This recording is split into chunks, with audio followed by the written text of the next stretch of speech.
For 40 years, the physics of business growth followed a simple, unforgiving rule. Every new $1 million in revenue required a predictable wedge of new human hires. That math created a hard ceiling. Industry giants rarely outbuilt boutique firms. They simply outstaffed them. They could afford the 30-person marketing departments and the 20-person business development teams to grind through high-volume, low-leverage back-office work. When enterprise AI arrived, the immediate promise was that this payroll monopoly would collapse. The pitch was that a small team could suddenly scale its output without multiplying its headcount. But look at the actual operations of most companies running these tools today. They bought the software, but the core bottleneck remains exactly the same. A human being is still sitting at a desk, manually doing the work. This is what happens when a business operates at what we call level 3. They treat AI as a faster search engine, or they bolt a smart feature onto a legacy CRM. Look at this workflow. The AI drafts an email, scores churn risk, or summarizes a transcript. These are intermediate pieces, not final outcomes.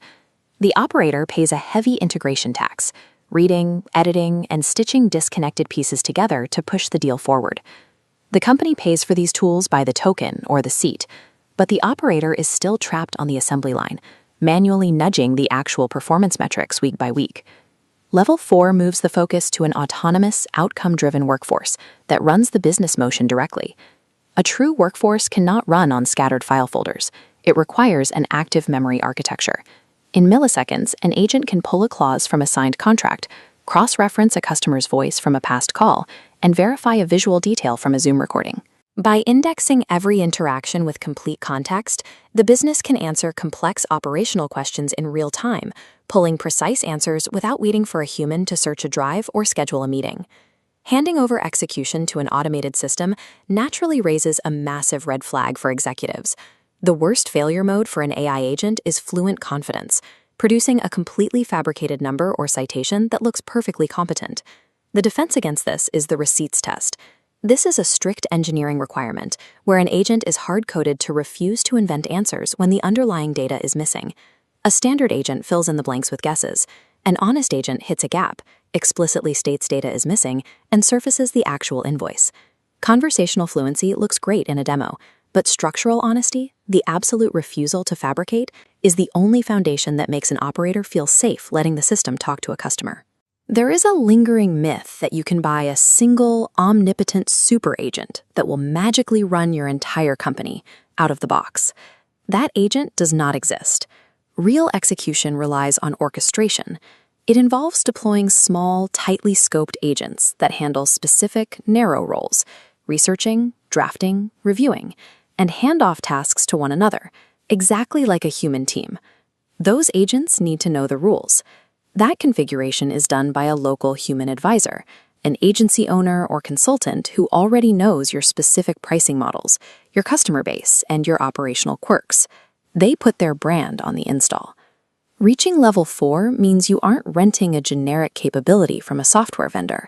You are installing a localized workforce mapped directly to the reality of your business. Once that workforce is running, the economics of the business shift. You stop measuring success by the number of computational tokens consumed and start measuring by the actual outcomes delivered. This creates a self-funding workforce. Instead of relying on a fixed annual software budget that has to be defended, the system runs on the dividends it generates. As this flowchart shows, the system measures successful outcomes, like a closed deal or a booked meeting. It automatically routes capital back to fund the specific agents that produced those wins, while instantly cutting the budget for the channels that failed. A level 4 workforce doesn't ask for permission to renew its subscription next quarter. It earns its own continuation through measurable financial performance. We started by looking at the traditional law of business physics, the idea that you needed a massive human payroll to compete. That moat has collapsed. A 10-person boutique firm can now run outreach, follow up on leads, and close deals with the exact same back-office volume and precision as a 100-person corporate giant. Human workers are finally unburdened from the assembly line of data entry, focusing instead on judgment, high-level strategy, and deep relationship building. Success in this regime requires letting a level 4 workforce own the pipeline, which leaves the human core to do what it was always meant to do: lead.